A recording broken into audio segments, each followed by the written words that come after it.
Hi mga moms, ate at kuya, today is such a special bonding day with my brother. We visited I Did It Myself DIY Bakery located sa SM City, Santa Mesa. And grabe, super fun at unique ng experience. Perfecto for kids, teens at kahit adults na mahilig mag-try ng something new and creative. I wanted him to try something different kaya we made our own floating joy rainbow bunny cake. Yes, kami mismo nag-bake, nag-design at nag-decorate. Super cute ng outcome and ang saya talaga ng step-by-step process. Yung mga staff din nila na very friendly and helpful kahit first timer, hindi ka mabibigla. Dito ko rin napansin na sobrang seryoso at focus ng kapatid ko mag-bake. Kaya alam kong na-enjoy niya rin ang experience na to. Hindi rin naman kayo mahirapan mag-bake dito kasi nga meron ding step-by-step process. Sobrang dali lang kasi makikita nyo yung step-by-step process doon sa isang tablet. Kapag hindi nyo naman naintindihan, may mga staff na ready mag-assist sa inyo. At ito na nga yung isa sa pinaka na-enjoy namin, yung pagbubuo ng cake. Yung napili naming filling is yung blueberry, pwede rin kayo mamili ng iba.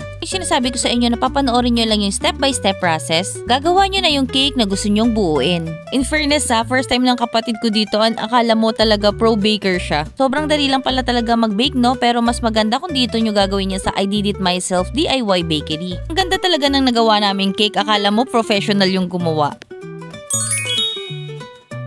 And of course, hindi kumpleto ang experience without trying their DIY milk tea or coffee. May susundan lang din kayong steps dito, ikaw na bahala sa flavor, sweetness level, at toppings. And the best part, pwede kang mag-upload ng sarili mong picture para gawing edible photo topping sa milk tea or coffee mo. Imagine mo yun, selfie mo or favorite na photo mo nasa ibabaw ng milk tea or coffee mo. We really had fun doing this together. So if you're looking for a creative and yummy activity, visit IDIM DIY Bakery at SM City, Santa Mesa.